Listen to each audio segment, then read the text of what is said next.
The gold band with its tiny chip of garnet caught the afternoon sunlight as Eleanor Hayes held it above the baker's counter, her hand trembling so violently she feared she might drop her mother's wedding ring into the flour dust below. "Please," Eleanor whispered, her voice cracking with desperation as she looked into the baker's weathered face. "It is all I have left. Just one loaf. My brother has not eaten in 2 days." The baker, a thick-necked man named Murphy, whose apron bore the stains of 1,000 batches of dough, squinted at the ring with the calculating gaze of someone who had seen too many desperate souls pass through his shop in Silver Ridge, Nevada. The year was 1884, and the silver mines that had once made this town prosperous were playing out, leaving families like Eleanor's scrambling for survival after her father had died in a cave-in 3 months prior. "That ring is worth more than bread, girl," Murphy said, reaching for it. "But I will take it. Times are hard for everyone." Eleanor's fingers closed around the ring one last time, feeling the worn smoothness of the band that her mother had treasured until consumption had taken her 5 years ago. She was 22 years old, and she was about to trade away the last piece of her mother for survival. Tears blurred her vision as she prepared to place it in Murphy's outstretched palm. "Hold on there," a deep voice said from behind her. Eleanor turned to see a tall man stepping forward from where he had been standing near the shop's entrance. He was lean and sun-bronzed, with dark hair that curled slightly at his collar and eyes the color of the sky just before a storm rolled in. He wore dusty trail clothes and a gun belt that sat easy on his hips, and there was something in his face that made Eleanor's breath catch despite her desperation. He could not have been much older than 26 or 27. "This does not concern you, Dalton," Murphy said with a hint of wariness in his tone. The cowboy named Dalton moved closer, his boots making soft sounds on the wooden floor. Eleanor noticed he walked with the careful grace of someone who spent more time in a saddle than on foot. "I think it does," he said quietly. "How much for the ring, Murphy?" "Now, see here. We already have a deal." "How much?" Dalton's voice did not rise, but something in it made Murphy's mouth snap shut. $20, Murphy said after a moment. "It is garnet, not ruby, and the gold is thin." Eleanor watched in confusion as the cowboy pulled a worn leather wallet from his coat pocket and counted out $25 onto the counter. "25, Dalton said. "The extra 5 is for 2 loaves of bread and whatever else this lady and her brother might need for the week. Flour, beans, salt pork if you have it." Murphy's eyes widened slightly, but he knew better than to argue with cash money. He swept the bills off the counter and started gathering supplies. Eleanor stared at the stranger, her mind reeling. "I do not understand. Why would you—" "Keep your ring," Dalton said, turning those storm-colored eyes on her. Up close, she could see they were more gray than blue, with little flecks of darker color that reminded her of the stones in the creek bed where she and her brother Thomas used to play before their father died. Nobody should have to trade their memories for bread. "But I cannot accept charity," Eleanor said, even as her stomach twisted with hunger and her heart ached at the thought of keeping her mother's ring. "I have no way to repay you." "It is not charity," Dalton said, and something in his voice was so gentle that Eleanor felt tears spring to her eyes again. "Consider it an investment in basic human decency. This town used to have more of that." Murphy returned with 2 loaves of bread wrapped in brown paper, a small sack of flour, another of beans, and a package of salt pork. He set them on the counter with a grunt. Eleanor stared at the supplies as though they might vanish if she blinked. "I still do not understand," she said, looking up at Dalton. "You do not even know me." "James Dalton," he said, touching the brim of his hat. "And now we are acquainted. What is your name?" "Eleanor Hayes," she managed, clutching her mother's ring so tightly the band dug into her palm. "This is too much. I cannot—" "You can, and you will," Dalton said, but there was warmth in his tone that softened the command. "Where do you live? Those supplies look heavy for carrying far." Eleanor hesitated.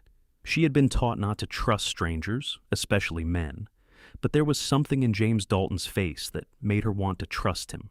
Maybe it was desperation talking, or maybe it was the way he had stepped in without being asked, without expecting anything in return. "The old mining camp on the east side of town," she admitted. "The company housing.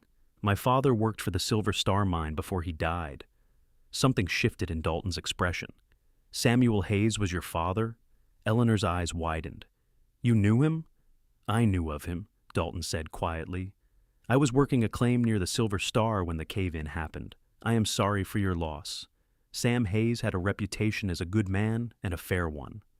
The tears Eleanor had been holding back spilled over. She wiped at them angrily, embarrassed to be crying in front of this stranger and Murphy, who was watching the exchange with undisguised curiosity. Thank you, Eleanor whispered, for the kind words and for this. She gestured at the supplies. I truly do not know how to repay you. Let me help you carry these home, Dalton said, gathering up the packages before she could protest. Then we will call it even. They walked through Silver Ridge's dusty streets as the afternoon sun slanted long shadows across the wooden buildings and dirt roads. Eleanor was acutely aware of Dalton walking beside her, his long strides shortened to match her pace. She snuck glances at him from the corner of her eye, trying to understand what would make a man help a complete stranger the way he had helped her. How old is your brother? Dalton asked as they turned down the narrow path that led to the mining camp. 14, Eleanor said. His name is Thomas. He is a good boy, but he has been so hungry. We have been trying to make do with what little we have, but my father's death left us with nothing. The mine company took back his wages to cover his burial costs and the damage from the cave-in. Dalton's jaw tightened. That does not sound legal. Legal or not, we had no money for a lawyer to fight it, Eleanor said, with a bitterness she could not quite hide. So, we have been selling off everything we own piece by piece. The ring was the last thing of any value. They reached the small wooden shack that Eleanor and Thomas called home. It leaned slightly to one side, and the roof needed patching, but it was shelter. Eleanor pushed open the door and called out, Thomas, I am back, and I brought food. A thin boy with Eleanor's same dark hair and blue eyes appeared from the back room. His face was gaunt with hunger, but his eyes lit up when he saw the packages Dalton carried. Then he noticed Dalton himself and stiffened with suspicion. Who is he? Thomas asked. This is Mr. Dalton, Eleanor said quickly. He helped me at the bakery. James, this is my brother Thomas. Dalton set the packages on the rickety table that dominated the small front room. Pleased to meet you, Thomas. Your sister speaks highly of you. Thomas looked between them, clearly trying to work out what had happened. Eleanor held up her hand, showing him the ring still on her finger. I still have it, she said softly. Mr. Dalton bought the supplies himself. Why? Thomas asked bluntly, with the directness of youth. Dalton smiled slightly. Because I could, and because your family needed help. Sometimes it is that simple. Nothing is ever that simple, Thomas said, but some of the suspicion had left his voice. You are right to be cautious, Dalton said, surprising them both. These are hard times, and trust is a valuable commodity. But I give you my word that I mean your sister no harm. I am just a cowboy who happened to be in the right place at the right time. Eleanor found herself studying Dalton more carefully. There was something about the way he carried himself that suggested he was more than just a cowboy, though she could not put her finger on what. His clothes were worn, but well made. His gun belt showed signs of regular use, but was well maintained, and his hands bore the calluses of hard work, but were clean and steady. Are you hungry, Mr. Dalton? Eleanor asked, surprising herself. It is the least I can offer after what you have done for us. Dalton hesitated, and Eleanor could see him weighing whether accepting would obligate them further or whether refusing would insult her. I would not say no to a cup of coffee if you have any, he said finally. We do not, Eleanor admitted, feeling her cheeks flush with embarrassment. We ran out last week. Then I will be right back, Dalton said, and before she could protest, he was out the door. Thomas moved to the window and watched him go. Do you think he is really just being kind? He asked quietly. I do not know, Eleanor said honestly. But right now, I am too grateful to question it too deeply. Let us put these supplies away before anything else happens. They had just finished storing the flour and beans when Dalton returned carrying a small package. Coffee, he said, setting it on the table, and some sugar. Figured if we are going to have coffee, we might as well do it right. Eleanor felt something in her chest tighten. It had been so long since anyone had shown them such simple kindness. She busied herself with the stove, grateful that they at least still had wood for a fire, and soon the small shack filled with the rich aroma of brewing coffee. As they sat around the table, Thomas tearing into one of the loaves of bread with desperate hunger that made Eleanor's heart ache, Dalton told them a bit about himself. He was a ranch hand, he said, who had worked various spreads across Nevada and California for the past 8 years. He had come to Silver Ridge hoping to find work at one of the ranches that supplied beef to the mining camps, but the work was drying up as the mines played out. "What will you do?" Eleanor asked, cupping her hands around her coffee mug and savoring its warmth. Dalton shrugged. "Move on, probably. There is always work somewhere, if a man is willing to look for it and is not too particular about what he does." "Have you no family?" Thomas asked through a mouthful of bread. "Thomas, that is rude," Eleanor chided, but Dalton just smiled. "No offense taken, and no, I have no family to speak of. My parents died of fever when I was 16, and I have been on my own since then. The ranch hands I work with are the closest thing I have to family these days." Eleanor heard the loneliness behind his matter-of-fact words, and she felt a kinship with this stranger who had shown them such unexpected kindness. "That must be hard," she said softly. "It has its moments," Dalton admitted, "but it also has its freedoms. I go where I want, work when I want, answer to no one but myself." "That sounds lonely," Thomas said, his earlier suspicion apparently forgotten in the face of fresh bread and Dalton's easy manner.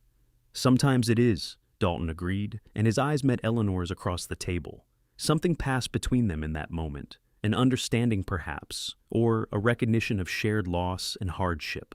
Eleanor felt her breath catch slightly, and she looked away, confused by the sudden flutter in her chest. They talked as the afternoon faded into evening, and Eleanor found herself relaxing in Dalton's presence.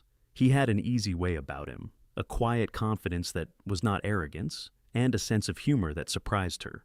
He made Thomas laugh with a story about an ornery horse that had once dumped him in a water trough, and he listened with genuine interest when Eleanor told him about her attempts to find work in town. "What kind of work are you looking for?" Dalton asked. "Anything, really," Eleanor said. "I can sew, clean, cook. I took in washing for a while, but most people in Silver Ridge are too poor themselves to pay for such services now. I have been looking for work as a housekeeper or a cook, but no one is hiring." Dalton was quiet for a moment, his fingers drumming thoughtfully on the table. "There is a ranch about 10 miles north of here," he said slowly. "The Triple Bar. Owner is a man named Robert Crawford. He is getting on in years, and his wife passed away last winter. Last I heard, he was looking for someone to help keep house. The work would not be easy, but Crawford is a fair man, and he pays honest wages." Eleanor's heart leaped. "Do you truly think he might hire me?" "I could ride out there tomorrow and ask," Dalton said. "Put in a good word for you. Crawford and I have crossed paths a few times over the years. He knows I would not recommend anyone who was not trustworthy." "Why would you do that for us?" Eleanor asked, the question that had been burning in her mind all afternoon finally spilling out. "You do not know us. You owe us nothing. Why go to such trouble?" Dalton was quiet for a long moment, his gray eyes searching her face. "Maybe because I know what it is like to be alone and desperate," he said finally. "Maybe because I wish someone had helped me when I was 16 and scared and had just buried my parents. Or maybe because when I saw you standing there in that bakery, about to trade away something precious for something as basic as bread, it made me angry at a world that would let that happen. Take your pick." Eleanor felt tears prick her eyes again. "Thank you," she whispered. "Truly. I do not have words for what this means to us." "Then do not try to find them," Dalton said gently. "Just let me help." He stayed until dark fell, and when he finally rose to leave, Eleanor walked him to the door. Outside, the night air was cool and filled with the distant sounds of Silver Ridge settling down for the evening. Somewhere a dog barked, and piano music drifted from one of the saloons on the main street. "Where will you sleep tonight?" Eleanor asked, suddenly worried about this stranger who had become something more than a stranger over the course of an afternoon. "I have a room at the boarding house on 3rd Street, Dalton assured her. "Nothing fancy, but it is clean, and the bed does not have too many lumps." "Will you really go to the Triple Bar tomorrow?" Eleanor asked, not quite able to believe her good fortune. "I will ride out first thing," Dalton promised, "and I will come back here afterward to let you know what Crawford says. Is that acceptable?" "More than acceptable," Eleanor said. "I do not know how I will ever repay your kindness." Dalton reached out and very gently touched her hand where it rested on the doorframe. The touch lasted only a moment, but Eleanor felt it like a spark of electricity. "You do not need to repay anything," he said. "Just take care of yourself and your brother. That is payment enough." After he left, Eleanor stood in the doorway, watching his tall figure disappear into the darkness. Behind her, Thomas said, "I like him. He is different from most of the men around here." "Yes," Eleanor agreed softly. "He is." That night, she lay on her narrow cot in the tiny room she called her own, her mother's ring on her finger where it belonged, and thought about storm-colored eyes and gentle hands and the sound of genuine laughter in their small house for the first time in months. She told herself not to read too much into it, that Dalton was just a kind man doing a good deed, but her heart whispered something different. Her heart whispered that something had changed today, something important and irreversible. She fell asleep with that thought and dreamed of wide-open spaces and a voice calling her name. True to his word, James Dalton appeared at their door mid-morning the next day, leading a sturdy bay horse. Eleanor had been up since dawn, unable to sleep with nerves and anticipation, and she had the small house as clean as she could make it with their limited supplies. Thomas had gone out early to try to catch fish in the creek, giving Eleanor some time alone with her thoughts and her confusing feelings about the cowboy who had so abruptly entered their lives. "Well?" Eleanor asked as soon as she saw Dalton's face. Her heart was pounding so hard she was sure he could hear it. A slow smile spread across Dalton's face. "Crawford wants to meet you. He is interested, but he wants to see for himself that you are as capable as I said you were." Eleanor's hands flew to her hair, suddenly conscious of how she must look in her faded dress, with her hair pinned up simply. "When does he want to meet?" "Now, if you are willing," Dalton said. "I told him I would bring you back with me if you were interested. The ride is about 2 hours, so we would be there by early afternoon." 2 hours? Eleanor's mind raced. "But I have no horse." "You can ride with me," Dalton said, and then seemed to realize how that might sound. "I mean, the horse can carry two. It is not improper if we are just traveling for business purposes." Eleanor knew it was slightly improper regardless, but she also knew this might be her only chance at real employment. "Let me tell Thomas where I am going and change into my better dress." She hurried inside and found the one good dress she owned, a dark blue calico that had been her mother's and which she had carefully altered to fit herself. It was modest and neat, if somewhat out of fashion. She pinned her dark hair more carefully and splashed water on her face from the basin. When she looked at herself in the small, cracked mirror that hung near the window, she saw a young woman with blue eyes shadowed by worry and hardship, but also lit with hope for the first time in months. Thomas returned just as she was ready to leave, and she quickly explained where she was going. "There is bread and some of the salt pork," she told him. "I should be back before dark." "Be careful," Thomas said, eyeing Dalton through the open door with the protective wariness of a younger brother. "Do not do anything you would not want Father to know about." "Thomas Hayes," Eleanor said, scandalized, but also touched by his concern. "Mr. Dalton is helping us. He is a gentleman." "Just be careful," Thomas repeated stubbornly. Outside, Dalton helped Eleanor mount his horse, and then swung up behind her. She was acutely aware of his solid presence behind her, his arms reaching around her to hold the reins, and the warmth of his body against her back. It had been a long time since she had been this close to any man other than her father or brother, and she found her heart racing for reasons that had nothing to do with nerves about the job interview. "Ready?" Dalton asked near her ear, and Eleanor nodded, not trusting her voice. They rode out of Silver Ridge at an easy pace, following a wagon road that led north into the rolling hills. The day was clear and beautiful, with the spring sun warm on their faces and wildflowers dotting the grassland. As they rode, Dalton told Eleanor more about Robert Crawford and the Triple Bar Ranch. "He is about 60, Dalton said. "Built the ranch from nothing 40 years ago. His wife, Martha, was the heart of the place. Her death hit him hard. His sons are grown and have ranches of their own further north, so it is just Crawford and about a dozen ranch hands now. The house is big but manageable, and Crawford is not difficult to please. He mainly wants someone to cook, keep the place clean, and maybe bring a little life back to it." "It sounds perfect," Eleanor said, and then worried that sounded too eager. "I mean, it sounds like good honest work." She felt rather than saw Dalton's smile. "It is fine to want something, Eleanor. You have been through hell these past months. You are allowed to hope." They rode in comfortable silence for a while, and Eleanor found herself relaxing into the rhythm of the horse's gait and the warmth of Dalton's presence. The landscape opened up around them, hills giving way to broader valleys where cattle grazed. She saw ranch hands in the distance working with horses, and hawks circling lazily overhead. "It is beautiful out here," Eleanor said softly. "I have not been outside of Silver Ridge since we arrived 3 years ago. I had forgotten how big the world is." "Do you like it?" Dalton asked, and something in his voice made the question seem important. "I love it," Eleanor admitted. "My family came from Missouri originally. We had a small farm there, and I remember running through fields that seemed to go on forever. After we lost the farm, Father heard about the silver boom and thought it would be our salvation. He had such hopes." "I am sorry it did not work out the way he planned," Dalton said quietly. "So am I," Eleanor said, "but perhaps something good can still come from it. If Mr. Crawford hires me, Thomas and I will have a chance again." The Triple Bar Ranch came into view as they crested a hill. It was bigger than Eleanor had expected, with a large main house, several barns, corrals filled with horses, and small bunkhouses for the ranch hands.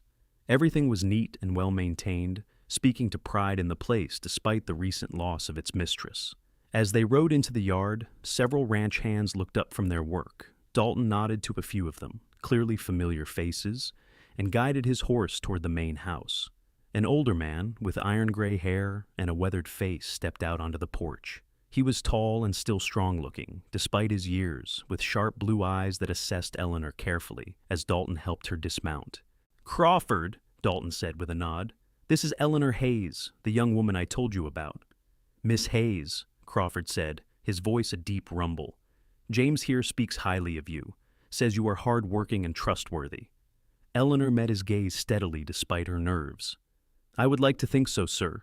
I have been taking care of my younger brother since our father died, managing a household on very little means. I am a good cook and a thorough cleaner, and I am not afraid of hard work." "Come inside," Crawford said. "I want to show you the house and discuss what the job would entail." Eleanor glanced back at Dalton, who gave her an encouraging nod. She straightened her shoulders and followed Crawford inside, very aware that this could change everything for her and Thomas. The house was indeed large, with a spacious front room, a big kitchen with a modern stove, several bedrooms, and even a separate dining room. But as Crawford showed her around, Eleanor could see the signs of a house without a woman's touch. Dust gathered in corners, dishes were piled in the kitchen, and the curtains hung limp and faded at the windows. "I have been doing my best," Crawford said gruffly. "But I am a rancher, not a housekeeper. The hands cook for themselves in the bunkhouse, but I have been living on burned bacon and stale bread for months. Martha ran this place like clockwork, and I never appreciated it properly until she was gone." Eleanor heard the grief in his voice and felt her heart soften. "I am sorry for your loss, Mr. Crawford. My own mother died 5 years ago, and I still miss her every day." Crawford looked at her with new understanding. "Then you know what it is like to lose the center of your world." "I do, sir." They returned to the kitchen, where Dalton had made himself at home boiling water for coffee. Crawford settled into a chair at the big wooden table and gestured for Eleanor to sit as well. "James tells me your father was Samuel Hayes from the Silver Star Mine." "Yes, sir. He died in the cave-in 3 months ago." "I heard about that," Crawford said, shaking his head. "Damn shame. I also heard the mining company treated his family poorly afterward." Eleanor felt her cheeks flush, but did not deny it. "They took what wages he had coming to cover costs. It left my brother and me in the difficult circumstances." "I can imagine," Crawford said. He accepted a cup of coffee from Dalton and took a sip, studying Eleanor over the rim. "Here is what I can offer. Room and board for you and your brother. There is a small house about 100 yards from here that my foreman used to live in before he moved his family to town. It is nothing fancy, but it has 2 bedrooms, a good stove, and a solid roof. In addition, I will pay you $30 a month." Eleanor's breath caught. $30 was more money than she had dared hope for. "That is very generous, Mr. Crawford." "You would earn it," Crawford said bluntly. "I want 3 good meals a day, the house kept clean, laundry done weekly, and perhaps some mending when needed. I also travel to Virginia City once a month for business, and I would need you to manage things here while I'm gone. Can you handle that?" "Yes, sir," Eleanor said firmly. "I can handle all of that and more." Crawford studied her for another long moment, then nodded. "All right, Miss Hayes, the job is yours if you want it. You can start as soon as you are able to move your things here. Relief and joy flooded through Eleanor so powerfully that she felt lightheaded. "Thank you, Mr. Crawford. You will not regret this, I promise." "See that I do not," Crawford said, but there was kindness in his voice. "When can you start?" Eleanor looked at Dalton, who smiled at her. "Tomorrow?" she suggested. "That would give me time to pack our things and settle matters in Silver Ridge." "Tomorrow it is," Crawford agreed. He stood and extended his hand. Eleanor shook it, feeling the calluses of decades of ranch work under her palm. "Welcome to the Triple Bar, Miss Hayes." The ride back to Silver Ridge passed in a blur for Eleanor. She was so full of relief and excitement that she could hardly sit still, and Dalton laughed at her enthusiasm. "See," he said, "I told you Crawford was a good man." "You did more than that," Eleanor said, twisting in the saddle to look back at him. "You gave my brother and me a future. How can I ever thank you properly?" "You already have," Dalton said, his gray eyes warm. "Seeing you smile like this is thanks enough." Eleanor felt something flutter in her chest at his words, a feeling she was beginning to recognize as attraction. She had not let herself think about such things in the months since her father's death, too consumed with simple survival to consider romance.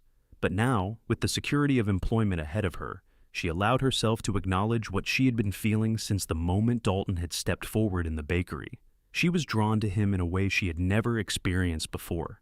It was not just gratitude, though she was certainly grateful. It was something deeper, something that made her heart race when he was near and made her feel like she could face anything as long as he was beside her. "Will you visit us at the Triple Bar?" Eleanor asked, the words tumbling out before she could stop them. She felt Dalton's arms tighten slightly around her. "If you want me to," he said carefully. "I do," Eleanor said, and then, bolder than she had ever been in her life, added, "I would like that very much." They were both quiet after that, but it was a comfortable silence, full of unspoken possibilities. When they reached Silver Ridge, Dalton helped Eleanor down from the horse. For a moment they stood close together, his hand still on her waist, and Eleanor looked up into his face. "Thank you," she said softly, "for everything. You have changed our lives." "You changed mine too," Dalton said, just as softly. "I have spent 8 years drifting from place to place, never putting down roots, never letting anyone get too close. But yesterday, when I saw you in that bakery, something in me knew I had found something worth staying for." Eleanor's breath caught. "James, I know it is too soon," Dalton said quickly. "I know you have just met me, and you have no reason to trust these feelings, but I need you to know that I am not just being kind. I helped you yesterday because I wanted to, yes, but I came back today because I could not stay away. And I will visit you at the Triple Bar because the thought of not seeing you again is unbearable." Eleanor felt tears slip down her cheeks, but they were happy tears. "I feel the same way," she whispered. "I do not understand it, and it frightens me a little, but I feel the same way." Dalton smiled, and it transformed his whole face. "Then that is enough for now. We will take this slow, figure it out as we go. But I want you to know that my intentions are honorable. I am not playing games with you, Eleanor." "I know," Eleanor said, and she found that she did know, deep in her bones. Whatever else James Dalton might be, he was not a man who played with people's feelings. Thomas was waiting anxiously when Eleanor came inside, and his face lit up when she told him about the job. $30 a month, he breathed, and our own house? "Our own house," Eleanor confirmed, laughing at his excitement. "We need to pack everything tonight. Mr. Dalton will come back tomorrow with a wagon to help us move." They spent the evening packing their few possessions, and Eleanor found herself humming as she worked. Thomas kept grinning at her until finally she asked, "What is so amusing?" "You like him," Thomas said, not quite making it a question. Eleanor felt her cheeks heat. "He has been very kind to us." "It is more than that," Thomas said wisely. "I saw the way you looked at each other when you came back, and the way you were smiling. I have not seen you smile like that since before Father died." Eleanor sat down on her cot and gestured for Thomas to join her. "Would it bother you," she asked seriously, "if I had feelings for Mr. Dalton?" Thomas considered this. "Is he a good man?" "I believe he is," Eleanor said. "The best I have met." "Does he treat you with respect?" "He does." "And does he make you happy?" Eleanor felt a smile tug at her lips. "Yes, he makes me very happy." Thomas nodded. Then it does not bother me. You have spent the last 3 months taking care of me and worrying about everything. You deserve to be happy too. And if Mr. Dalton is the one who makes you happy, then I like him even more than I already did." Eleanor hugged her brother tightly. "When did you get so wise?" "I have always been wise," Thomas said loftily. "You just never noticed." They laughed together, and Eleanor felt lighter than she had in years. Tomorrow they would start a new life at the Triple Bar, and maybe, just maybe, she would also start a new chapter in her own heart. Dalton arrived early the next morning with a borrowed wagon, and he and Thomas loaded their belongings while Eleanor took one last look around the little shack that had been their home. It had not been much, but it had sheltered them through the worst time of their lives. She whispered a quiet thank you to the walls and the roof, and then she closed the door and walked toward the future. The Triple Bar was bustling with activity when they arrived. Ranch hands called greetings to Dalton and tipped their hats to Eleanor. Crawford came out of the house to direct them toward the small foreman's cottage, and Eleanor fell in love with it immediately. It was simple but sturdy, with whitewashed walls, real glass windows, and a front porch with a view of the mountains. Inside were 2 small bedrooms, a main room with a fireplace, and a kitchen with a good stove and a pump for water right at the sink. "It is perfect," Eleanor breathed, turning in a circle to take it all in. "Mr. Crawford, this is more than perfect." "Glad you like it," Crawford said gruffly. "Take today to settle in. You can start your duties tomorrow." After Crawford left, Dalton and Thomas helped Eleanor unpack. They had so few possessions that it did not take long, and soon the little house began to feel like a home. Eleanor hung her mother's shawl over the back of a chair, placed her mother's ring in a small dish on the shelf above the fireplace, and set about making the space their own. "I should get going," Dalton said finally as the afternoon wore on. "I need to check in with the foreman about possible work here. I am hoping Crawford might have a place for me." Eleanor's heart leaped. "You are staying? You are not moving on?" Dalton looked at her steadily. "I told you, Eleanor. I found something worth staying for." After he left, Eleanor busied herself exploring the kitchen in the main house and planning meals for the next few days. She found the pantry well stocked with basics, and she made mental notes about what she would need to request for future use. That evening, she cooked her first meal at the Triple Bar, a simple dinner of roasted chicken, potatoes, and greens from the kitchen garden. She served Crawford in the dining room, and he ate with the appreciation of a man who had been living on his own poor cooking for too long. "This is excellent, Miss Hayes," Crawford said, sitting back with satisfaction. "If you cook like this regularly, I may never let you leave." Eleanor smiled. "I am glad you are pleased, sir." As the days passed, Eleanor settled into a comfortable routine. She woke early to make breakfast, spent the mornings cleaning and doing laundry, cooked lunch and dinner, and filled the in-between hours with mending, organizing, and generally bringing order back to the Crawford household. She found she enjoyed the work, especially after the desperate idleness of the past months in Silver Ridge. Thomas thrived in the ranch environment. The hands took him under their wing, teaching him about horses and cattle, and Eleanor often saw him running errands or helping with small tasks around the ranch. He grew brown from the sun and started filling out now that he was eating regular meals, and the haunted look left his eyes. But the best part of Eleanor's new life was James Dalton. Crawford had indeed hired him on as a ranch hand, and though his work kept him busy during the day, he made a point of stopping by the main house each evening. Sometimes he would help Eleanor with the dishes, their hands occasionally brushing in the soapy water and sending sparks up her arms. Other times they would sit on the porch after dinner and talk as the sun set and the stars came out. Eleanor learned that Dalton was well read despite his lack of formal education, teaching himself from books he borrowed or bought whenever he had spare money. He told her about the places he had been and the things he had seen, and she told him about her childhood in Missouri and her dreams for the future. They talked about everything and nothing, and with each conversation, Eleanor felt herself falling more deeply for this quiet cowboy who had appeared in her life, like an answer to a prayer she had not known she was praying. 3 weeks after Eleanor started at the Triple Bar, Dalton asked if she would take a walk with him after dinner. Eleanor agreed, her heart fluttering with anticipation. They walked through the ranch yard and out toward a small rise that overlooked the valley. The evening was soft and warm, with the smell of sage on the breeze. "Eleanor," Dalton said as they stood looking out at the darkening landscape, "I need to tell you something." Eleanor turned to him, her pulse quickening. In the fading light, his face was serious, but not unhappy. "What is it?" "I have been thinking a lot these past weeks," Dalton said. "About my life, about what I want, about where I am going. For 8 years I have been drifting, never staying anywhere long, never letting myself care too much about any place or any person. I told myself I liked the freedom, that I was better off alone. And now?" Eleanor asked softly. "Now I know I was lying to myself," Dalton said. He turned to face her fully, taking her hands in his. Eleanor felt the warmth and strength of his grip and had to resist the urge to step closer. "The truth is, I was afraid.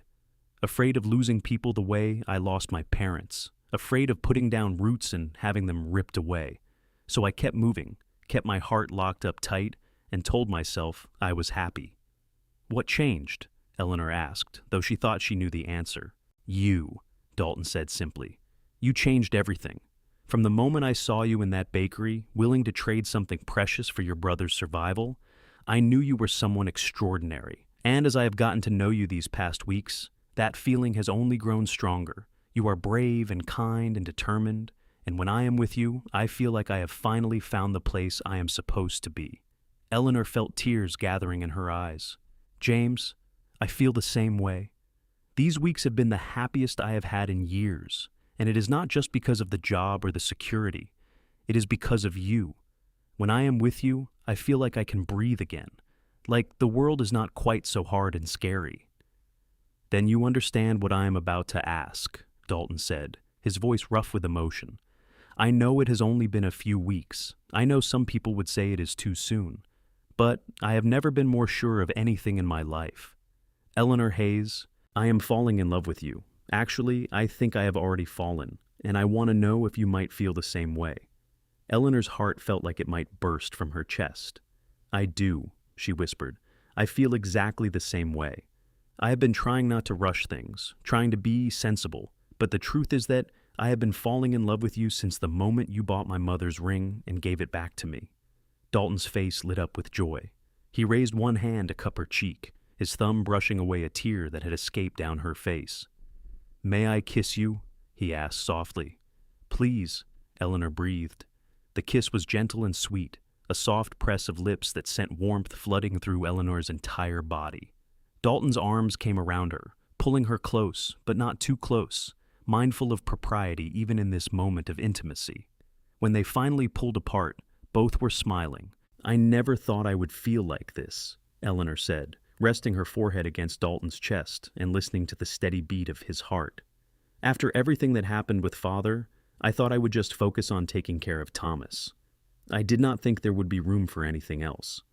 "There is always room for love," Dalton said, his lips against her hair. "And I promise you, Eleanor, I will take care of you and Thomas. I will work hard and save money and build us a good life. I want to marry you, if you will have me. Not right away," he added quickly. "I know we need more time, need to be more sure, but I want you to know my intentions. I am not playing around here. I am in this for the long term." "I want that too," Eleanor said. "I want to marry you, James Dalton. I want to build a life with you. And when we are both ready, when we both know the time is right, I will say yes with all my heart." They stood together as the stars came out overhead, holding each other and making quiet promises about the future. When they finally walked back to the ranch, hand in hand, Eleanor felt like she was floating. Everything she had lost when her father died, all the security and stability and hope, she was finding it again with James. But it was more than that. She was finding something she had never had before, a love that was all her own, chosen and real and true. The next morning at breakfast, Crawford took one look at Eleanor's glowing face and Dalton's satisfied smile and said, "Well, it is about time. I was wondering when you two would stop dancing around each other." Eleanor felt her cheeks flame. "Sir, I assure you that our personal relationship will not interfere with my work." "Relax, Miss Hayes," Crawford said with a rare smile. "I am not criticizing. If anything, I am pleased. James is a good man, and you deserve happiness after what you have been through. Just do not let it distract you from burning my breakfast." Thomas was equally unsurprised when Eleanor told him later that day. "I knew it was coming," he said with the confidence of youth. "You two have been making moon eyes at each other for weeks. "We have not," Eleanor protested, but she was laughing. "You have," Thomas insisted. "But it is all right. I like Mr. Dalton, and I think he will be good to you." "He will," Eleanor agreed softly. "I know he will." As spring turned to summer, Eleanor and Dalton's relationship deepened. They were careful to maintain propriety, always conscious of Crawford's presence and the ranch hand's watchful eyes. But they stole moments together whenever they could: walks in the evening, conversations in the kitchen, rides on Sunday afternoons when Eleanor had a few hours free. Dalton proved to be everything Eleanor had hoped. He was patient and kind, respectful of her need to maintain her reputation, and genuinely interested in her thoughts and feelings. He asked her opinion about things, listened when she talked about her worries or dreams, and made her feel valued in a way she had never experienced before. One Sunday in late June, Dalton took Eleanor to a small meadow about a mile from the ranch. He had packed a picnic lunch, and they spread a blanket under a large cottonwood tree. As they ate and talked and watched clouds drift across the brilliant blue sky, Eleanor thought she had never been happier. "I have been saving money," Dalton said as they were packing up to leave. "Every penny I can spare. Crawford pays fair wages, and I have no expenses to speak of, since the ranch provides my room and board." "What are you saving for?" Eleanor asked, though her heart was already beating faster with hope. "A future," Dalton said. He pulled her to her feet and kept hold of her hands. "Our future, if you will have me. I know I said we should wait, and I meant that. But I want you to know that I am working toward the day when I can ask you properly, when I have enough saved to offer you something real, not just promises." "Your promises are enough," Eleanor said. "I do not need grand gestures or wealth, James. I just need you." "You have me," Dalton said, pulling her into his arms. "You have had me since the moment I saw you. But I want to do this right. I want to marry you the way you deserve, with a proper wedding and a ring and everything that goes with it." "Then I will wait," Eleanor said, smiling up at him. "However long it takes, I will wait." But fate, it seemed, had other plans. In early July, Crawford called Eleanor into his study one evening after dinner. Dalton was there too, looking confused, and Eleanor felt her stomach tighten with worry. Had she done something wrong? Was Crawford unhappy with her work? "Sit down, both of you," Crawford said, gesturing to the chairs in front of his desk. "I have something I want to discuss with you." They sat, and Eleanor reached for Dalton's hand, needing the reassurance of his touch. Crawford studied them both for a long moment, then said, "I have a proposition for you. Well, two propositions, actually." "Sir?" Dalton said. "I am getting old," Crawford said bluntly. "I turned 65 last month, and I am feeling every year of it. This ranch is too much for one man to manage, especially one who is more interested in breeding good horses than dealing with the day-to-day operations. My sons have their own spreads and no interest in taking over the triple bar, so I have been thinking about my options." Eleanor and Dalton exchanged glances, not sure where this was going. "Here is what I propose," Crawford continued. "James, you have proven yourself to be a capable hand and a natural leader. The men respect you, and you have a good head for ranch management. I want to make you my foreman. The pay is $60 a month, plus the foreman's house that Miss Hayes currently occupies." Dalton's eyes widened. "Sir, I do not know what to say. That is a great honor, but Eleanor is living in that house," Crawford finished. "Which brings me to my second proposition." He turned his gaze on Eleanor. "You have brought this house back to life, Miss Hayes. For the first time since Martha died, it feels like a home again. You are an excellent cook, a meticulous housekeeper, and a pleasant person to have around. I would like you to continue in your position, with a raise to $40 a month in recognition of your excellent work." "Thank you, sir," Eleanor said, overwhelmed. "That is very generous." "There is a condition," Crawford said, and his eyes twinkled slightly. "The foreman's house is meant for the foreman and his family. So, if James is going to be my foreman and live in that house, he's going to need a wife. Now, I am not blind. I have seen the way you two look at each other. So, here is what I propose. You two get married. James takes the foreman position and moves into the house with his new wife. Thomas can continue to live there as well, of course, and everyone lives happily ever after. How does that sound?" Eleanor stared at Crawford in shock, her heart hammering in her chest. Beside her, Dalton looked equally stunned. "Sir," Dalton said carefully, Are you saying you want us to get married so I can take the foreman position? I am saying, Crawford said, that I think you two are going to get married eventually anyway. I am just suggesting you move up the timeline a bit. But let me be clear. This is not a requirement for either position. Eleanor, you can keep your job and your house regardless of what happens between you and James. And James, I am offering you the foreman position because you have earned it, not because of your relationship with my housekeeper. The marriage suggestion is just practical efficiency on my part, and maybe a little meddling from an old man who would like to see young people happy. Eleanor looked at Dalton, and he looked back at her. She could see the question in his eyes, the hope and the fear and the love all mixed together. Did she want this? Was she ready? She thought about the past 3 months, about how James had changed her life, about how safe and cherished she felt when she was with him. She thought about the future she wanted, the life they had talked about building together, and she realized that she was ready, more than ready. Yes, she said, looking into Dalton's storm-gray eyes. Yes, I want to marry you. If you want to marry me. Dalton's face broke into the biggest smile Eleanor had ever seen. Are you sure? We do not have to rush this just because Crawford is offering. I am sure, Eleanor said firmly. I love you, James Dalton. I want to be your wife. Whether that is tomorrow or next year, the answer is yes. Dalton turned to Crawford. Then with your blessing, sir, I would like to accept both propositions. I will be your foreman, and I will marry Eleanor as soon as she will have me. Crawford stood and extended his hand. Congratulations to both of you. This calls for a celebration. He produced a bottle of whiskey from his desk drawer and poured 3 glasses. They toasted to new beginnings, to love, to the future of the Triple Bar. Eleanor took only a small sip of the whiskey, unused to strong spirits, but she felt drunk on happiness anyway. After they left Crawford's study, Dalton pulled Eleanor into a private corner of the porch. Are you absolutely certain? He asked, cupping her face in his hands. I do not want you to feel pressured into this. We can wait if you want to wait. I do not want to wait, Eleanor said. I have never been more certain of anything in my life. I love you and I want to marry you. The only thing that matters to me is that we are together. Then we will do this properly, Dalton said. I will ride into Virginia City tomorrow and buy you a ring. We can be married in a week if we can find a preacher, or 2 weeks if you need more time to prepare. A week is perfect, Eleanor said. I do not need anything fancy, James. I just need you. He kissed her then, a deep, passionate kiss that made Eleanor's knees weak and her heart sore. When they finally broke apart, both were breathing hard and smiling like fools. I am going to be your husband, Dalton said wonderingly. You are going to be my wife. I am going to be Mrs. James Dalton, Eleanor said, testing out the name. I like the sound of that. So do I, Dalton said. So do I.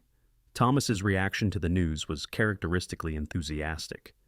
Finally, he said when Eleanor told him the next morning, I was starting to think you two would never get around to it. We have only known each other for 3 months, Eleanor protested. When you know, Thomas said wisely, sounding far older than his 14 years. I knew the first day that Mr. Dalton was special. I am happy for you, Eleanor, truly. You are all right with this? Eleanor asked, suddenly worried. With James becoming part of our family? He already is part of our family, Thomas pointed out.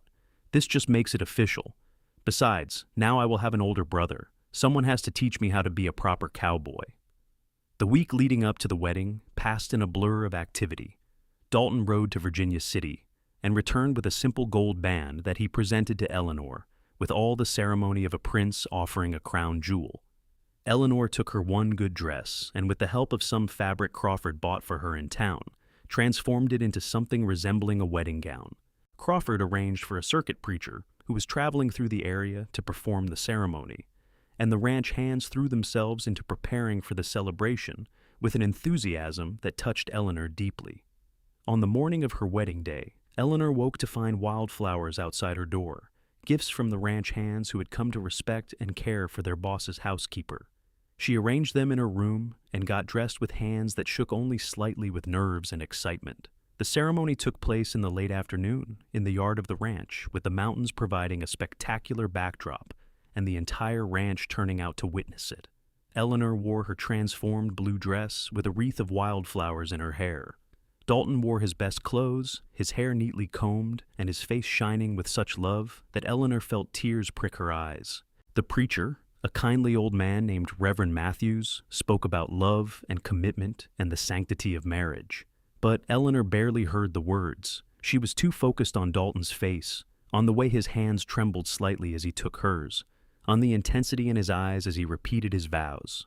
I, James Dalton, take you, Eleanor Hayes, to be my lawfully wedded wife. I promise to love you, honor you, and cherish you for all the days of my life. In good times and bad, in sickness and health, for richer or poorer, I will stand by your side and be the husband you deserve. When it was Eleanor's turn, her voice was clear and strong, despite the tears streaming down her face. I, Eleanor Hayes, take you, James Dalton, to be my lawfully wedded husband. I promise to love you, honor you, and cherish you for all the days of my life. In good times and bad, in sickness and health, for richer or poorer, I will stand by your side and be the wife you deserve. Dalton slipped the gold band onto her finger, and Eleanor felt the weight of it settle next to her mother's ring, the two bands catching the afternoon light together. It felt right, she thought, her mother's ring representing where she had come from, and James's ring representing where she was going. I now pronounce you husband and wife, Reverend Matthews said with a broad smile. James, you may kiss your bride. The kiss was tender and sweet and full of promise. The ranch hands cheered, Crawford smiled broadly, and Thomas whooped with the uninhibited joy of youth. When they finally broke apart, Eleanor was laughing and crying at the same time, so full of happiness she thought she might burst. The celebration that followed was simple but heartfelt. There was food cooked by the ranch hands, music from a couple of cowboys who played fiddle and guitar, and dancing under the stars. Eleanor danced with her new husband, with Crawford, with Thomas, and with several of the ranch hands who wanted to wish her well. But always, her eyes returned to James, her husband, the man who had changed her life. As the evening wore on and the party began to wind down, Dalton took Eleanor's hand and led her toward the foreman's house that was now their home. Thomas had moved his things to a small room in the bunkhouse for the night, giving the newlyweds privacy. Inside, someone had lit candles throughout the house, casting everything in a soft, romantic glow. Are you happy? Dalton asked, pulling Eleanor into his arms in the middle of the main room. I have never been happier in my entire life, Eleanor said honestly. This morning, I woke up as Eleanor Hayes, alone and uncertain. Tonight, I am Eleanor Dalton, married to the best man I have ever known. It feels like a dream. It is not a dream, Dalton said, kissing her forehead, her cheeks, her lips. This is real. You are my wife, and I am your husband, and we have our whole lives ahead of us. They stood together in the candlelight, holding each other close and marveling at how quickly life could change. 4 months ago, Eleanor had been standing in a bakery, prepared to trade her mother's ring for bread. Now she was married to a wonderful man, living in a comfortable home, and looking forward to a future full of possibility. Thank you, Eleanor whispered against Dalton's chest. For what? For buying that ring, for giving it back, for seeing me when I felt invisible, for loving me when I did not think I deserved to be loved. Dalton pulled back enough to look into her eyes. You have always deserved to be loved, Eleanor. I am just grateful I was the one lucky enough to get to do it. He led her to their bedroom, and together they began their married life with tenderness and passion and a love that felt like it could light up the whole Nevada sky. The months that followed were some of the happiest of Eleanor's life. She continued her work in Crawford's house, but now she returned each evening to a home she shared with her husband. Dalton thrived as foreman, managing the ranch hands with a combination of firmness and fairness that earned him respect. Together, they began to build a life that was fuller and richer than anything Eleanor had imagined possible. Thomas continued to grow and flourish at the Triple Bar. Under Dalton's tutelage, he became an excellent rider and a capable ranch hand. Crawford, watching him develop, eventually offered him a permanent position at the ranch, which Thomas accepted with enthusiasm. Eleanor was glad to have her brother close, to see him growing into a fine young man. As fall turned to winter and then to spring again, Eleanor discovered she was pregnant. She told Dalton one evening after dinner, her heart pounding with a mixture of excitement and nervousness. They had talked about having children, but it still felt momentous to know it was actually happening. Dalton's reaction was everything Eleanor could have hoped for. He swept her up in his arms, spinning her around despite her laughing protests, and then set her down gently as though she might break. "We are going to have a baby," he kept saying, his voice full of wonder. "Eleanor, we are going to be parents." "Are you happy?" Eleanor asked, needing to hear him say it. "Happy does not begin to cover it," Dalton said, placing his hand gently over her still flat stomach. "I am ecstatic, terrified, but ecstatic." Crawford was equally pleased when they told him the news. "About time," he said gruffly, but his eyes were warm. "This ranch could use some young life running around. Martha and I always loved hearing children's laughter in these halls." As Eleanor's pregnancy progressed, Dalton became even more protective and attentive. He insisted she cut back on her work, taking over many of the heavier tasks himself, despite his duties as foreman. Crawford hired a young woman from town to help with the housework, giving Eleanor more time to rest and prepare for the baby's arrival. On a warm day in early October of 1885, Eleanor went into labor. Dalton paced the front room of their house, while the doctor and a midwife attended to Eleanor in the bedroom. Thomas tried to distract him with conversation, and Crawford appeared with a bottle of whiskey, but nothing could calm Dalton's nerves. The hours seemed to stretch endlessly as he listened to Eleanor's cries and felt utterly helpless. Finally, as the sun was setting and painting the sky in shades of orange and pink, a baby's cry split the air. Dalton was on his feet instantly, and moments later, the midwife emerged with a broad smile. "You have a son, Mr. Dalton, a healthy, strong boy, and your wife did beautifully." Dalton rushed into the bedroom to find Eleanor propped up against pillows, exhausted but radiant, holding a small bundle wrapped in a blanket. She looked up as he entered, and her smile made his heart feel too big for his chest. "Come meet your son," Eleanor said softly. Dalton approached as though walking on sacred ground. He looked down at the tiny red-faced baby in Eleanor's arms and felt something in him shift and settle into place. This was his son, his and Eleanor's. A new life they had created together out of love. "He is perfect," Dalton whispered, touching one tiny fist with a finger. The baby's hand closed around it with surprising strength. "You are perfect, both of you." "What should we name him?" Eleanor asked. They had discussed names, but nothing had felt quite right. Now, looking at his son, Dalton knew. "Samuel," he said, "after your father, if that is all right with you." Eleanor's eyes filled with tears. "Samuel James Dalton," she said. "It is perfect." They sat together as the last light faded from the sky, a family now in the fullest sense of the word. Thomas came in to meet his nephew, marveling at how tiny the baby was. Crawford stopped by with gruff congratulations and a promise that Samuel would want for nothing growing up on the Triple Bar. As the months passed and Samuel grew from infant to baby, Eleanor and Dalton settled into the rhythms of parenthood. There were sleepless nights and moments of overwhelming exhaustion, but there were also first smiles and first laughs, and the indescribable joy of watching their son discover the world. Life on the Triple Bar continued to prosper. Under Dalton's management, the ranch became known for its quality horses, and Crawford found himself with more business than he could handle. He began to talk about eventually turning the ranch over to Dalton completely, retiring to a smaller place in town where he could spend his remaining years in peace. Eleanor's days were full but satisfying. She still helped with Crawford's house, though the young woman from town, a girl named Sarah, had taken over most of the daily duties. Eleanor spent her time managing her own household, caring for Samuel, and helping Dalton with the business side of the ranch. She discovered she had a head for numbers and logistics, and she and Dalton made a good team in all aspects of their life. When Samuel was 2 years old, Eleanor discovered she was pregnant again. This time, a daughter joined the Dalton family, a tiny girl with her mother's blue eyes and her father's dark hair. They named her Martha, after Crawford's late wife, and the old rancher cried when they told him. The years rolled on, marked by the steady rhythms of ranch life and the milestones of a growing family. Samuel grew into a sturdy, adventurous boy who followed his father everywhere, learning the business of ranching almost before he could walk properly. Martha was quieter, but equally determined, with a love for the horses that made Crawford declare she had the makings of a fine horsewoman. Thomas met a girl in town, a sweet-faced young woman named Catherine, who was the daughter of the general store owner. After a proper courtship, they married, and Crawford gave them a portion of the ranch to start their own place. Eleanor was thrilled to have her brother settled and happy.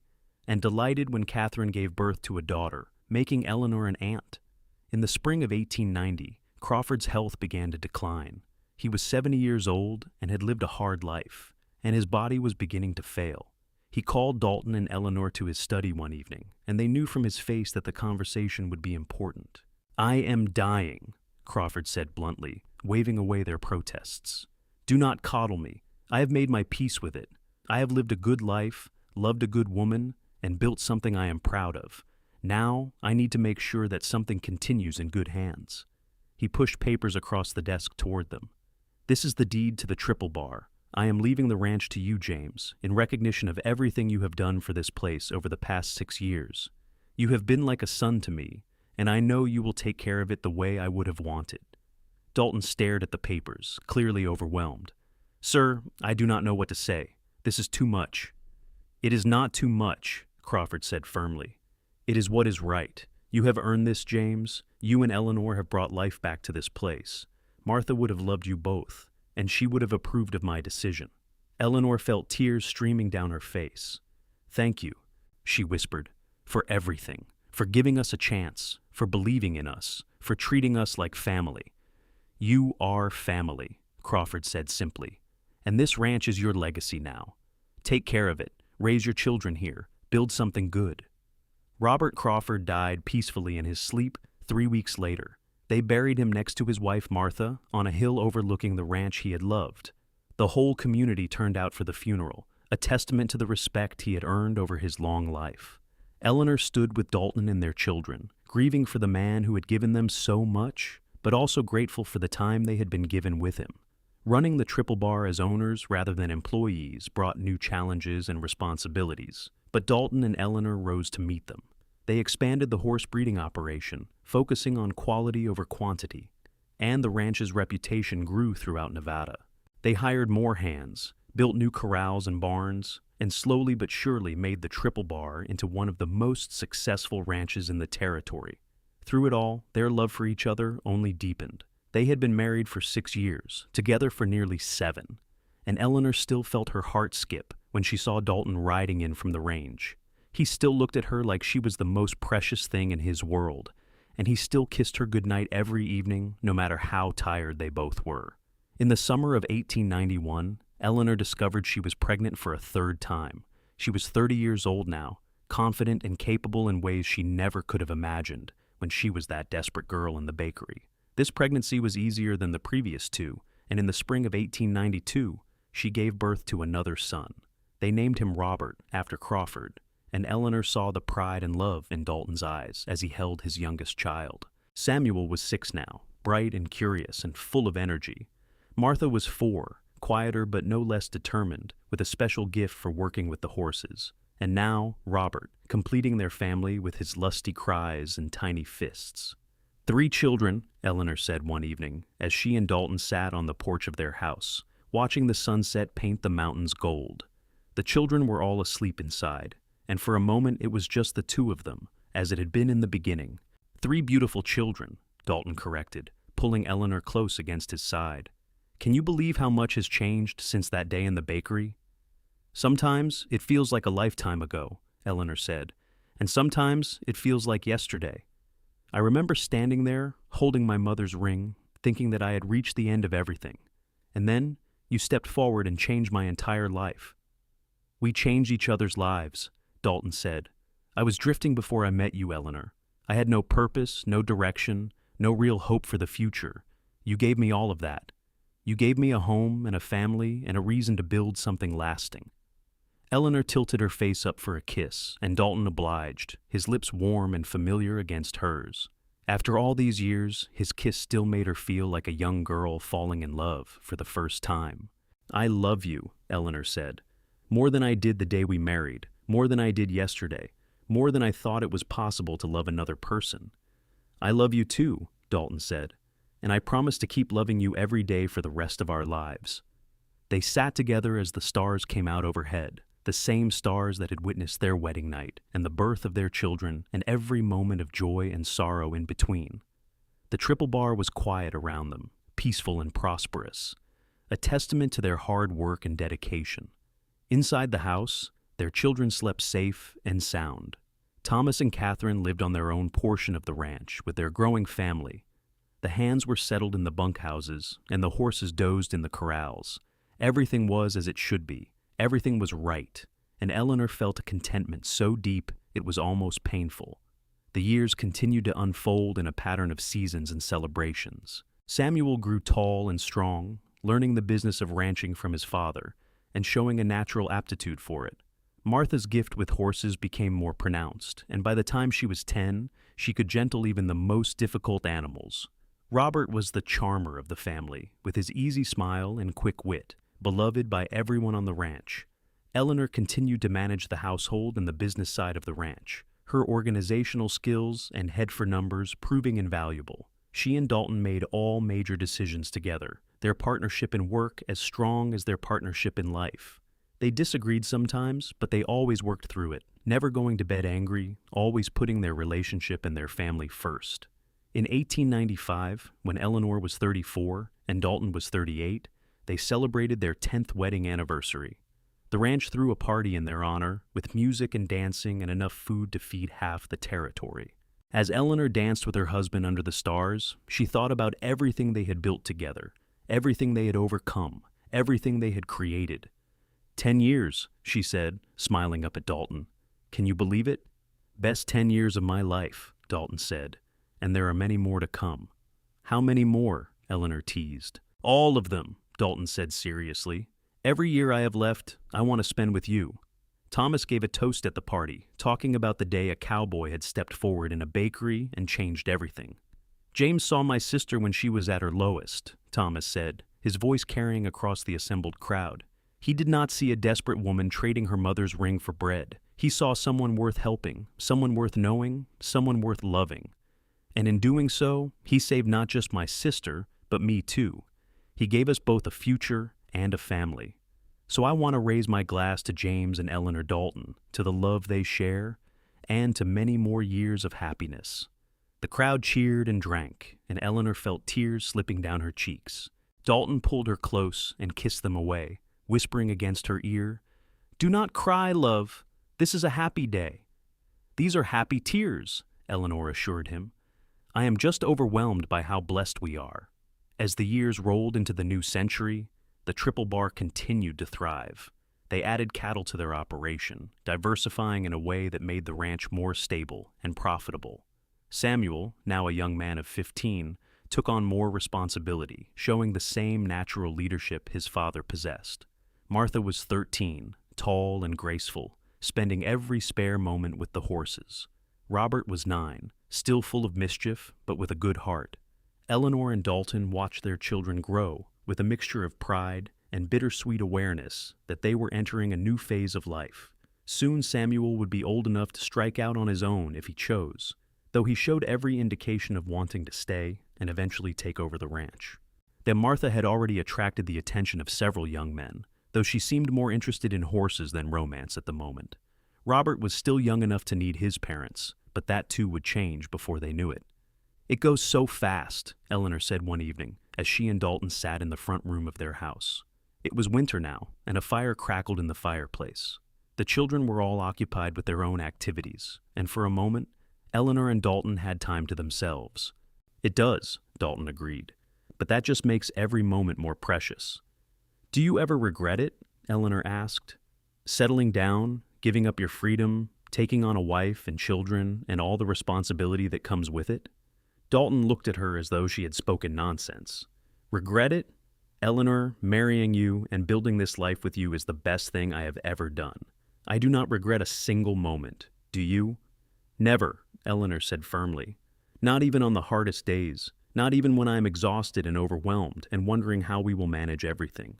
I have never regretted choosing you." "Then we are agreed," Dalton said, pulling her into his arms. "This is exactly where we are supposed to be." In 1902, Samuel, at the age of 17, fell in love with a rancher's daughter from a neighboring spread. Her name was Anna, and she was a practical, capable young woman who Eleanor liked immediately. They courted properly for a year, and then Samuel asked for Dalton's blessing to marry her. Dalton gave it gladly, recognizing the same look in his son's eyes that he himself had worn when he was falling for Eleanor. The wedding was held at the Triple Bar, and Eleanor found herself crying through the entire ceremony, overwhelmed by the realization that her baby boy was now a man starting his own family. But they were happy tears, because Anna was perfect for Samuel, and Eleanor could see the love between them as clear as day. Dalton and Eleanor built Samuel and Anna a house on the ranch property, a wedding gift to help them start their married life. It was slightly larger than the foreman's cottage had been, with room to grow as their family expanded. Samuel continued to work the ranch alongside his father, learning everything he would need to know to eventually take over. Martha, at 16, had finally begun to notice boys, though she was as particular in her choice of suitors as she was in her choice of horses. Eleanor watched her daughter carefully, ready to offer advice but trying not to be overbearing. She remembered being young and falling in love, and she wanted Martha to have the same chance to find her own path. Robert, at 13, was growing like a weed and eating them out of house and home. He had declared his intention to become a veterinarian, fascinated by the medical care of horses and cattle. Eleanor and Dalton were supportive, even though it would mean Robert eventually leaving the ranch for education. They wanted their children to follow their dreams, whatever those dreams might be. In the spring of 1903, Anna gave birth to Eleanor and Dalton's first grandchild, a little girl they named Eleanor Rose, after her grandmother and the wild roses that grew on the ranch. Eleanor held her namesake and felt a surge of love so powerful it nearly knocked her over. This was what life was about, she thought. This continuity, this passing down of love and values and stories from one generation to the next. "Grandmother Eleanor," Dalton teased that evening as they prepared for bed. "How does it feel?" "Wonderful and terrifying," Eleanor admitted. "I am only 41 years old. I am too young to be a grandmother." "You are the perfect age," Dalton said, kissing her soundly, "and you will be the best grandmother that little girl could ask for." Time continued its inexorable march forward. Martha met a young man who worked on a ranch to the east, a quiet, serious fellow named John, who treated her with respect and genuine affection. They married when Martha was 19, and she and John settled on a small spread they bought with help from Dalton and Eleanor. Robert left for school in Sacramento, working toward his dream of becoming a veterinarian, though he came home every summer to help on the ranch. Eleanor was 45 now, Dalton 48, and they had been married for 20 years. 20 years of laughter and tears, triumphs and challenges, passionate love and comfortable companionship. They had built something remarkable together, a life and a legacy that would continue long after they were gone. One evening in the summer of 1908, as they sat on the porch watching the sunset, as they had done thousands of times before, Eleanor said, "Do you remember the day we met?" "Every detail," Dalton said immediately. "You were standing in Murphy's bakery, holding your mother's ring up to the light. Your hand was shaking and there were tears in your eyes. You looked desperate and proud and beautiful all at once." "I was so scared," Eleanor admitted. "I thought I had reached the end of everything, that there was no way forward. And then you stepped up and changed everything." "You changed everything for me too," Dalton said. "I had been drifting for so long, telling myself I was happy, telling myself I did not need anyone. And then I saw you, and it was like something clicked into place. I knew in that moment that you were going to be important to me. I did not know how or why, but I knew. I fell in love with you when you gave me back the ring," Eleanor confessed. "Right there in the bakery, watching you hand it back to me like it was the most natural thing in the world. I fell in love with your kindness and your gentleness and the way you saw me as a person worth helping." "You were always worth helping," Dalton said fiercely. "You were and are the most remarkable woman I have ever known." They sat in comfortable silence for a while, hands intertwined, watching as the sky shifted through shades of orange and pink and purple. Around them, the Triple Bar hummed with life. Samuel and Anna's house showed lights in the windows as they put their 3 children to bed. In the corrals, horses nickered softly to each other. From the bunkhouse came the sound of laughter and conversation. "We built something good here," Eleanor said softly. "We did," Dalton agreed, "and it will continue long after we are gone. Samuel will take over the ranch, and he will teach his children, and they will teach theirs. The Triple Bar will endure, and so will the love we built it on." "That is a comforting thought," Eleanor said, leaning her head against Dalton's shoulder. "We have many years left," Dalton assured her, pressing a kiss to her hair. Many more sunsets to watch, many more grandchildren to spoil, many more memories to make. Promise? Eleanor asked, even though she knew no one could promise such things. I promise to love you for every day I have left, Dalton said instead. Whether that is 10 more years or 40, every single day, Eleanor, that I can promise. The years proved him right. They did have many more years together, years filled with joy and occasionally sorrow, triumphs and setbacks, the full, rich tapestry of a life well lived. They watched their grandchildren grow, welcomed great-grandchildren into the world, celebrated anniversaries and birthdays, and all the small moments that make up a life. Eleanor was 60 when Dalton fell from a horse and broke his arm badly. She nursed him through the injury and the long recovery, just as he had cared for her through various illnesses and injuries over the years. They took care of each other, always. Their partnership as strong at 60 as it had been at 22. When Eleanor was 65 and Dalton 68, they made the decision to officially turn the triple bar over to Samuel. They were not retiring exactly, but stepping back from the day-to-day management and trusting their son to carry on what they had built. It was bittersweet, but also right. They had done their part. Now it was time for the next generation to take the lead. They moved into a smaller house on the ranch property, a cozy place with a garden and a view of the mountains. Eleanor spent her days tending her flowers, visiting with her grandchildren and great-grandchildren, and sitting on the porch with Dalton, watching the world go by. One evening in the spring of 1928, 44 years after they had first met in that bakery in Silver Ridge, Eleanor and Dalton sat on their porch as the sun set over the triple bar. Eleanor was 67 now, her dark hair gone gray, but her blue eyes still bright. Dalton was 70, moving a bit slower than he once had, but still strong and vital. It was all worth it, Eleanor said suddenly. Every struggle, every hardship, every moment of fear or doubt. It was all worth it to get to this. What is this? Dalton asked, though he was smiling like he knew the answer. This life we built, Eleanor said, gesturing at the ranch spread out before them. This family, this legacy, this love, all of it. I would not change a single moment. Not even the moment you were about to trade your mother's ring for bread? Dalton teased gently. Especially not that moment, Eleanor said firmly, because that moment brought you into my life, and you, James Dalton, have been the greatest gift I could ever have asked for. Dalton pulled her close, and they sat together as the stars came out overhead, the same stars that had witnessed their entire journey, from struggling strangers to passionate newlyweds to parents to grandparents to great-grandparents. Through everything, their love had endured and grown, becoming something larger and more beautiful than either of them could have imagined on that day when a cowboy bought a ring and gave it back. I love you, Dalton said, as he had said thousands of times before. I love you too, Eleanor replied, as she would reply thousands more times if they were lucky. Always and forever. They sat together in the gathering darkness, surrounded by the sounds of the ranch and the love of their family. Two people who had found each other when they needed it most, and built a life of extraordinary beauty from desperate beginnings. The triple bar would continue for generations to come, a testament to what two people could build when they loved each other truly and faced life's challenges together. And if you listen carefully on quiet evenings, you might hear the echo of their laughter on the wind, or see the ghost of their joined hands in the sunset, or feel the warmth of their enduring love in every corner of the land they had made their own. Because some love stories do not end when the people who lived them pass on. Some love stories become part of the very ground they walked, woven into the fabric of a place so thoroughly that they can never truly be forgotten. This was that kind of love story, a love that had started with a ring traded for bread and a cowboy's unexpected kindness, and had grown into something that would last forever. Not in the lives of Eleanor and James alone, but in their children and their children's children, in every person who stood on the land of the triple bar and felt the history and love that saturated every inch of it.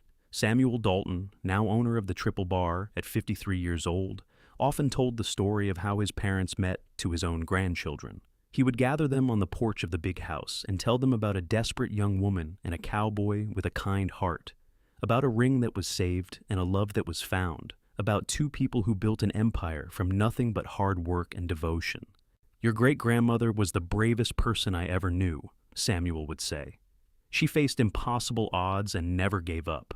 and your great-grandfather saw her worth when others might have looked past her. Together, they taught us what really matters in this life, not wealth or status or any of those temporary things, but love, family, loyalty, kindness. Those are the things that endure. And the children would listen with wide eyes, trying to imagine a time when the triple bar did not exist, when their great-grandparents were young and struggling and fighting to survive. The stories seemed almost like fairy tales, too dramatic and romantic to be real, but they were real, every word, and the proof was all around them in the thriving ranch and the loving family and the legacy that Eleanor and James had built. Eleanor lived to be 73 years old, passing peacefully in her sleep in 1934, with Dalton holding her hand and their children surrounding her bed. She died as she had lived, with grace and courage, and surrounded by love. Her funeral was one of the largest ever held in that part of Nevada, with people coming from hundreds of miles around to pay their respects to a woman who had touched so many lives with her kindness and strength. Dalton followed her 2 years later, at the age of 79. In those final 2 years without Eleanor, he had been like a man missing half his soul. He went through the motions of living, but everyone could see that his heart was with his beloved wife. When he finally closed his eyes for the last time, there was a smile on his face, and his children liked to think he was seeing Eleanor again, that they were reunited in whatever comes after this life. They buried him next to Eleanor on a hill overlooking the triple bar, in a spot they had chosen together years before.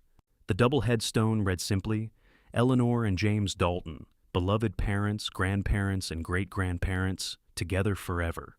And beneath that, in smaller letters, their love built this land.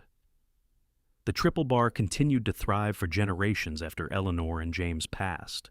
Samuel ran it until his own son was ready to take over, and that son passed it to his son, and so on down through the years. The ranch remained in the Dalton family, a living testament to what Eleanor and James had built, changing with the times but never losing the heart they had given it. And sometimes, on quiet evenings when the sun sets over the Nevada hills and paints the sky in shades of gold and pink, people swear they can see two figures sitting on the porch of the old foreman's cottage. An older man with gray hair and a woman with flowers in her hair, sitting close together and watching the sunset.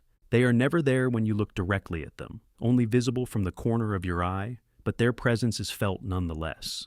A reminder that true love never really dies, that it lives on in the land and the people and the stories that are passed down through the generations. The ring Eleanor had nearly traded for bread, the one with the small garnet that had belonged to her mother, was passed down through the female line of the Dalton family. Each generation, a Dalton daughter or granddaughter, would wear it on her wedding day, a reminder of where they came from and the love that had started it all. And with it came the story, told again and again, of a young woman's desperation, a cowboy's kindness, and a love that had transformed two struggling souls into partners who built something lasting and beautiful. Because that is what love does, real love, the kind that Eleanor and James shared. It transforms, it builds, it endures. It takes two people who might have been nothing on their own and makes them into something greater together. It takes a moment of desperation in a dusty bakery and turns it into a legacy that lasts for generations. This is the story of Eleanor and James Dalton, of the Triple Bar Ranch, of a ring that was saved and a love that was found.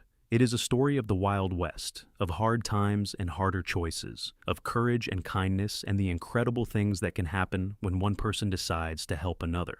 It is a love story for the ages, simple in its beginning, but extraordinary in its impact. And though Eleanor and James have long since passed from this world, their story lives on.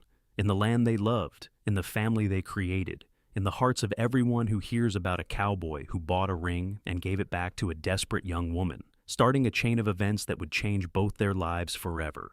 That is the power of love. That is the magic of kindness. That is the legacy of Eleanor and James Dalton, and it will endure as long as there are people who believe in the possibility of transformation, in the power of love to overcome any obstacle, and in the simple, profound truth that sometimes all it takes to change someone's life is a moment of compassion from a stranger who decides to care.